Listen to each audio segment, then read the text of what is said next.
Apakah berdasarkan itu sehingga sampai sekarang orang Islam itu nggak ada damainya, nggak ada rukunnya, sehingga setiap tidak cocok dengan prinsipnya lalu membunuh pun sampai kadang-kadang dihalalkan. Apakah itu kira-kira Islam itu?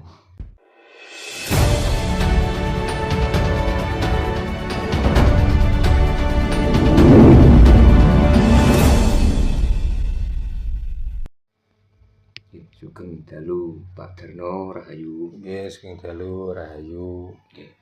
Ini ada beberapa tema Pak, mungkin nanti bisa untuk dijelaskan untuk menambah pencerahan kita Pak ya, bahwa mengharamkan ucapan salam lintas agama. Nah, kadang saya berpikir, maunya MUI ini seperti apa? Padahal kan kita kan negara beragama ya Pak.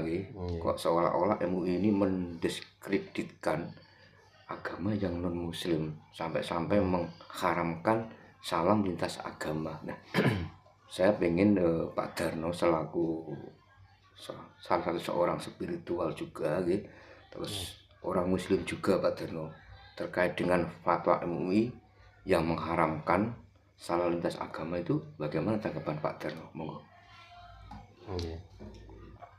Sebelumnya selamat malam, selamat berjumpa kembali di channel Suryo Alam. Menanggapi fatwa MUI yang mengharamkan mengucapkan salam pada agama lain, kalau saya pribadi itu adalah kekonyolan dan kebodohan MUI itu sendiri. Betul Pak. Masalahnya gini, sebelum ada agama Islam itu sudah ada agama-agama terdahulu. Nah, agama terdahulu pun juga mengajarkan tentang keselamatan. Nah, salam itu hanya ucapan, hanya bacaan dari huruf yang bunyinya kalau dirangkai itu ada salam, ada kesejahteraan atas kita semua, ada assalamualaikum dan lain sebagainya. Jadi tidak ada korelasinya dengan pemeluk agama mestinya. Nah, apalagi kita orang Jawa, kalau mengucapkan Rahayu terus tidak diperbolehkan karena Rahayu adalah ucapan orang Jawa. Lah, kebanyakan orang yang memeluk agama Islam pun juga banyak orang Jawa. Betul Pak. Terus pertanyaannya gini loh, apa MUI kurang gawean toh sebenarnya? Gitu. Makanya MUI itu kalau nggak dikasih pekerjaan, makanya bekerja pun juga bekerja ngawur. Betul. Mestinya tuh begini loh, di sini di Nusantara ini kan akhir-akhir ini lagi rame-ramenya rebutan nasab. Di antaranya adalah keturunan Habib, yang satu adalah keturunan Wali. Lah, ini dua-duanya ini orang Islam. Betul. Nah, ini dibiarkan seolah-olah, bahkan ini adalah pembiaran. Lah, MUI itu majelis ulamanya orang Islam. Nah, yang lagi bertikai ini saat ini itu orang Islam. Kenapa kok gak ini didamaikan, kok gak ini dicarikan solusi sampai mendapatkan solusi yang terbaik, sehingga di antara keturunan Habib dan keturunan Wali itu sudah nggak bermusuhan lagi, nggak saling serang, nggak saling merendahkan, nggak saling mengejek. Nah, mestinya kan yang harus diluruskan kan terkait dengan Habib dan Wali itu Pak, betulnya kan. Iya. Bukan kok masalah yang saya anggap ini suatu yang konyol lah mestinya. Negara kita kan yang juga Pancasila. Nah, inilah makanya saya kadang-kadang yang tidak mengindahkan Pancasila. Apa memang beginilah Islam itu? Gitu. Kalau menurut cerita dari asal mulanya, Islam itu disebarkan melalui peperangan. Betul. Ya, untuk menaklukkan atau untuk mengubah keimanan seseorang mengikuti dari keimanan seseorang mengikuti untuk iman orang Islam, sehingga diceritakan bahwa Nabi sendiri waktu perang Badar, ya, Nabi Muhammad lah yang memimpin dengan membawa senjata pedang.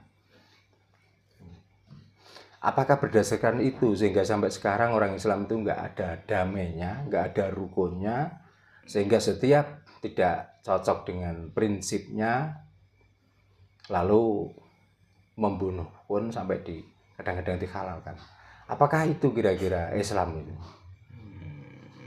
Padahal di sisi lain menceritakan bahwa dulu waktu orang-orang Islam untuk menyebarkan agama Islam itu, kalau dari riwayat sejarah Nabi atau sejarah sahabat, melalui pertempuran, melalui perperangan, melalui mengasorkan atau mengalahkan agama orang lain, terus lalu sampai sekarang itu akan dilestarikan, sehingga kelihatannya Islam di dunia ini selalu bertikai, selalu bertempur. Nah, mestinya kita selaku pemeluk agama Islam itu mempunyai budaya malu, gitu loh.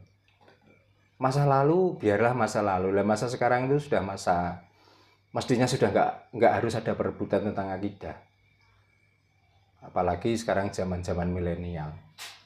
Mestinya ya bagaimana caranya kalau bernegara itu, negara itu tentram, bagaimana tentang ekonomi yang katanya morat marit, katanya nggak merata, tapi kebanyakan yang mengatakan ekonomi morat marit nggak merata juga orang-orang Islam sendiri kok, kebanyakan. Betul. Nah, Bu, mestinya itu gini loh, orang yang sudah beragama, apalagi sudah diakui bahwa di Nusantara ini mayoritas lah pemeluk agama Islam, Bu, disudahi hal-hal yang sifatnya itu nggak penting. Masalahnya mau keturunan hak Nabi, mau keturunan wali, terus apa tuh yang diandalkan kalau keturunan, tanpa diimbangi dengan perilaku, tanpa diimbangi dengan cara kita bersosialisasi, cara kita bermasyarakat itu baik. Apakah kalau sudah keturunan di antara tadi yang saya sebut itu sudah jaminan itu orang baik? Belum tentu. Atau kalau keturunan dari antara Nabi dan antara wali itu sudah ada jaminan kira-kira masuk surga walaupun tingkah lakunya, perbuatannya itu merugikan orang lain. Kalau melihat situasi sekarang itu, makanya ya jangan salahkan kalau orang-orang Islam sendiri itu akhirnya bosan mengikuti Islam itu sendiri. Nah, untung sekarang itu ada penyeimbang.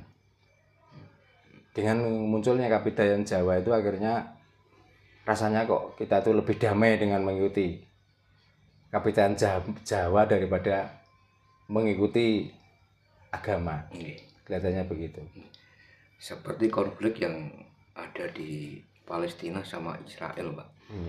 Kalau kita mendengarkan berita-berita di medsos maupun di media elektronik, bahkan negara-negara Arab sendiri tuh tidak ada yang ikut membantu Palestina, bahkan sama-sama negara Muslim. Kadang saya bertanya, ada apa dengan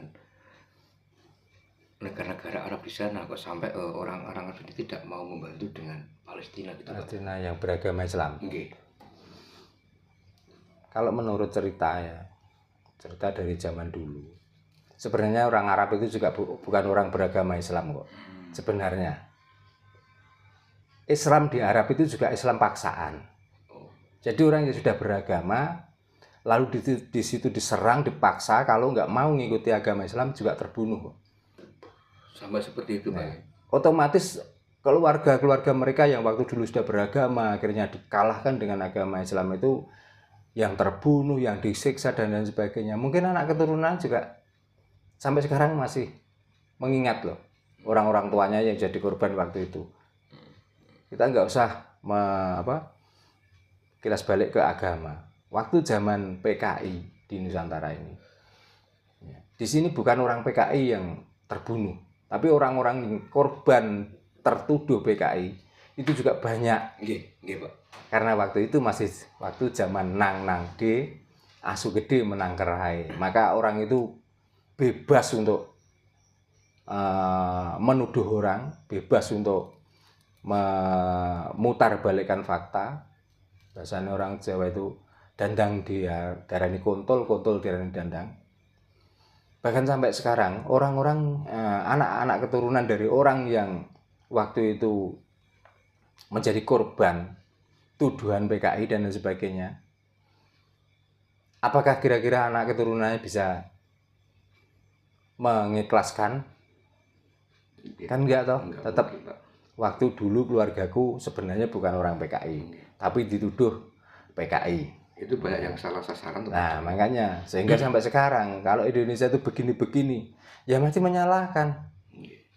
Ya itulah negara itu kalau enggak waspada atau enggak melindungi rakyatnya, sehingga orang yang dituduh pun itu dianggap benar, sehingga yang mestinya matinya itu masih lama dipaksa harus mati hari itu karena tuduhan apa?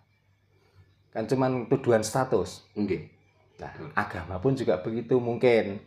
Makanya setelah ada pertikaian di antara Islam, gara-gara Islam lah orang tuaku juga terbunuh waktu itu. Makanya walaupun sekarang saya itu beragama Islam, ya sudah, ternyata memang dari dulu juga Islam yang mengawali pertikaian, pembunuhan, penyiksaan dan lain sebagainya. Jadi akui nggak diakui, memang sejarahnya seperti itu. Nah, mau bagaimana lagi? Walaupun dilabeli sekarang Islam rahmatan lil alamin, buktinya mana? Gitu loh. Di mana saja orang yang selalu sibuk mencari kesalahan orang lain adalah orang Islam. Ya mau membantah bagaimana saja. Fakta. Makanya orang itu kalau masuk agama Islam dan selalu mengikuti sejarah-sejarah terdahulu atau dongeng-dongeng masa lalu, saya yakin dan pasti orang itu akan hilang jiwa keintelektualannya. Jadi sebenarnya pintar tapi menjadi bodoh itu kebanyakan.